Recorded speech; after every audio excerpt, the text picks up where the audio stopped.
Welcome to Sandhya குட்டி channel. இன்றைக்கி நம்ம சந்தியா குட்டி சேனல் மூலிமா ஒரு சூப்பரான தக்காளி ரசம் தாங்க செய்ய போகிறோம்.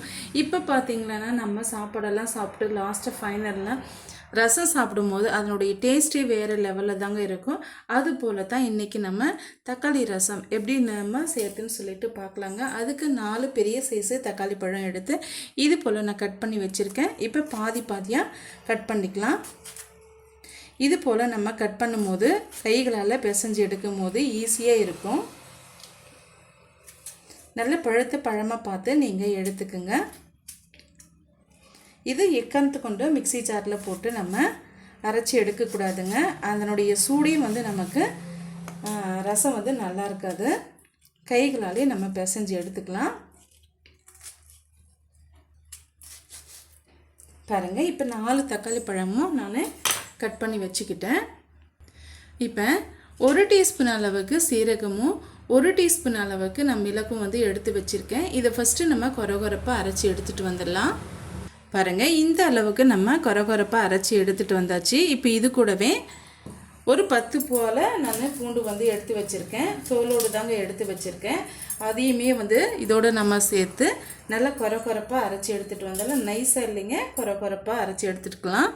ஃபஸ்ட்டு எப்போவுமே மிளகு சீரகம் அரைச்சிட்ட பிறகு மிளகு வெள்ளைப்பூண்டை நம்ம அரைச்சி எடுத்துக்கலாம்.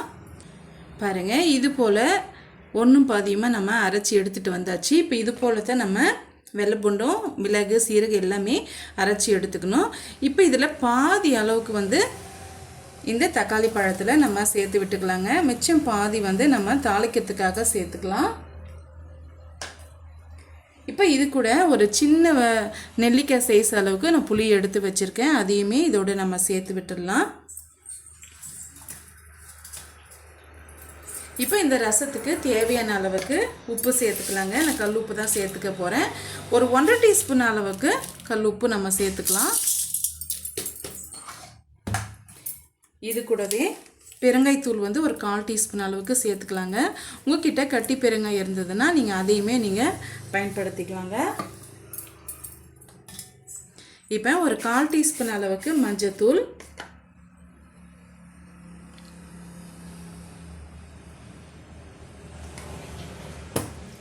சேர்த்துட்டு இப்போ இது கூடவே நம்ம ஒரு 2 ஈத்து கருவேப்பிலையை சேர்த்து விட்டுக்கலாம்.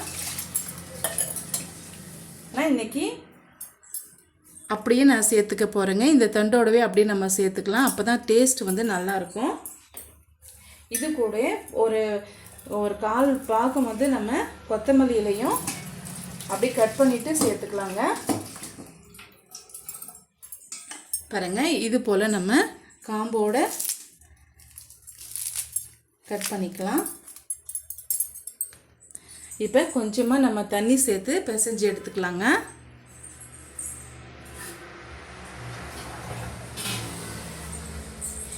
அப்படியே நம்ம கை வச்சு கரைக்கும் போது நம்ம சேர்த்துருக்க உப்பு எல்லாம் இருக்கு இல்லைங்களா, அதெல்லாம் கையில் நமக்கு கொஞ்சம் லேசாக நமக்கு கையால் கரைக்க முடியாது. இது போல் தண்ணி சேர்த்துட்டு கரைக்கும் போது நல்லா நம்மளால் கரைக்க முடியும். எந்த அளவுக்கு நீங்கள் தக்காளி பழம் நல்லா மசிஞ்சு வர்ற அளவுக்கு கைகளாலேயே இது போல் க்ரஷ் பண்ணி நல்லா பிசைஞ்சு எடுத்துக்கணும். அப்போ தான் நல்லா வாசமாக நமக்கு ரசம் நமக்கு கிடைக்குங்க. இது போல் நல்லா கரைச்சி எடுத்துக்கிட்டோம்.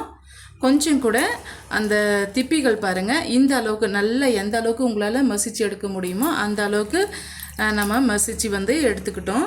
இப்போ இது கூடவே கொஞ்சமாக ஒரு 1/4 டீஸ்பூனை விட கொஞ்சம் குறைவாக நம்ம மிளகாய் தூள் ஆட் பண்ணிக்கலாங்க. ஃப்ளேவருக்காக தான். அது சேர்க்கும் போது ரொம்ப டேஸ்ட்டாக இருக்கும். நீங்கள் ஒரு முறை ட்ரை பண்ணி பாருங்கள். ரொம்ப அதிகம் வேண்டாம், ஒரு 1/4 டீஸ்பூன் அளவுக்கு மட்டும் நம்ம மிளகாய் தூள் சேர்த்துக்கலாம். சேர்த்துட்டு அதையும் ஒரு முறை நல்லா கலந்து விட்டுக்கலாங்க. இப்போ ரசத்துக்காக நம்ம மசாலா ஏற்கனவே ரெடி பண்ணிட்டோம். கூடவே வரமிளகாய் ஒரு 5 வரமிளகாய் நான் கட் பண்ணி எடுத்து வச்சுருக்கேன். இப்போ வாங்க எப்படி செய்யுதுன்னு சொல்லிட்டு நம்ம பார்க்கலாம். இப்போ பாருங்கள், கடாய் ஒன்று வச்சுக்கிட்டேன். கடாய் நல்லா நம்ம சூடு பண்ணிக்கலாம். இப்போ மீடியமான ஃப்ளேமில் வச்சுக்கலாங்க. தேங்காய் எண்ணெய் அப்படி இல்லைன்னா கடலை எண்ணெய் நீங்கள் எந்த ஆயில்னாலும் நீங்கள் யூஸ் பண்ணிக்கலாம். கொஞ்சம் எக்ஸ்ட்ராவாக ஆயில் வந்து யூஸ் பண்ணிக்கோங்க. நான் ஒரு குழிக்கரண்டி அளவுக்கு ரீஃபண்ட் ஆயில் சேர்த்துருக்கேன். ஆயில் நல்லா சூடாயிட்டு வரட்டும். மீடியமான ஹீட்லேயே இருக்கட்டுங்க. ஹை ஃப்ளேமில் இருந்தால் டக்குன்னு நம்ம போடக்கூடிய கடுகு சீரகம் அதெல்லாம் வந்து கரிஞ்சு போயிடும். ஆனால் மீடியமான ஹீட்டில் இருக்கட்டும். பாருங்கள், ஆயில் நல்லா சூடாயிட்டு வந்துடுச்சு. 1 டீஸ்பூன் அளவுக்கு சீரகம், 1 டீஸ்பூன் அளவுக்கு கடுகு, ஒரு 1/4 டீஸ்பூன் அளவுக்கு வெந்தயம் எடுத்து வச்சுருக்கேன், சேர்த்துக்கலாம். இப்போ நம்ம சேர்த்துருக்க கடுகு சீரகம் நல்லா வந்து பொரிஞ்சு வரட்டுங்க.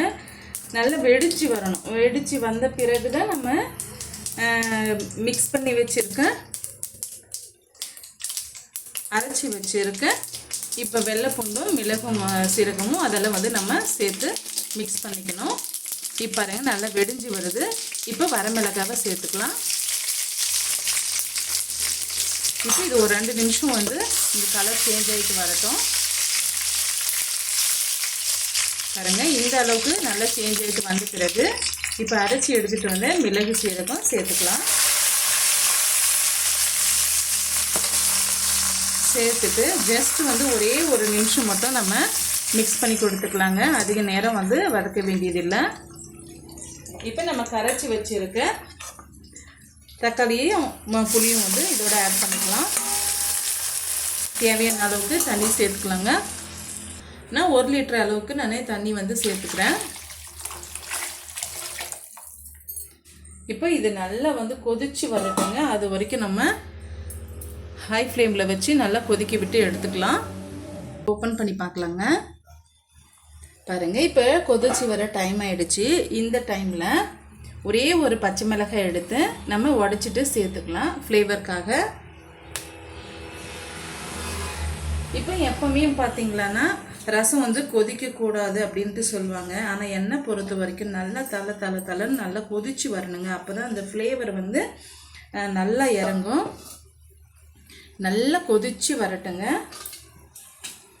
பாருங்கள், இப்போ இந்த ஓரங்களெல்லாம் இருக்கு இல்லைங்களா, அதெல்லாம் வந்து இது போல் நல்லா கலந்து விட்டுக்குங்க. நல்லா வந்து கொதிச்சு வரட்டும். ரொம்பவே டேஸ்டியாக இருக்குங்க. நான் சொல்கிற மாதிரி நீங்கள் செய்து பாருங்கள், அவ்வளோ அருமையாக இருக்கும். பாருங்கள், நல்லா வந்து கொதிச்சு வருது பாருங்கள். இப்போ வந்து நம்ம மீடியமான ஃப்ளேமில் வச்சுக்கலாம். வச்சுட்டு இப்போ ஒரு கை நிரம்ப வந்து கொத்தமல்லி இலையும் ஒரு 2 கீத்து கருவேப்பிலையும் நான் கட் பண்ணி வச்சுருக்கேன். அதை வந்து நம்ம சேர்த்துக்கலாம். ஃபஸ்ட்டே வந்து நம்ம சேர்த்துருக்கோம், ஃபைனலாகவும் நம்ம சேர்த்து அப்படியே வந்து ஒரு 5 நிமிஷம் வந்து மூடி விட்டுடலாங்க. இது நல்லா இப்படி போல் கலந்து விட்டுக்கிட்டு மூடி விட்டுடலாம். நம்ம சேர்த்துருக்க அந்த கொத்தமல்லி இலையோட வாசனையும் ஃபைனலாக நல்லா நமக்கு கமகமகமன்ட்டு இருக்கும். இப்போ ஒரு 5 நிமிஷம் கழித்து நம்ம பார்க்கலாங்க. ஒரு 5 நிமிஷம் போல் ஆகிடுச்சு. இப்போ ஓப்பன் பண்ணி பார்க்கலாம். ரொம்பவே டேஸ்டியான தக்காளி ரசம் பாருங்கள், என்ன சூப்பராக இருக்குன்னு சொல்லிட்டு நல்ல குழைவான சாதத்தோட இதை நீங்கள் அப்படியே சுட சுட நல்லா பிசைஞ்சு சாப்பிட்டீங்களான்னா அப்படி தேவாமிர்தம் போல் இருக்குங்க. அவ்வளோ டேஸ்டியாக இருக்கும். நீங்கள் ஒரு முறை ட்ரை பண்ணி பாருங்கள். ட்ரை பண்ணி பார்த்துட்டு எப்படி இருக்குன்னு சொல்லிட்டு உங்களுடைய ஃபீட்பேக்கை எனக்கு ஷேர் பண்ண மறந்துடாதீங்க. இது போல் சிம்பிளான டேஸ்டியான ரெசிபிஸ் பார்த்து நம்ம சங்கீத் குட்டி சேனலை ஃபாலோ பண்ணவும் மறந்துடாதீங்க. தேங்க்யூ ஃபார் வாட்சிங். பாய்.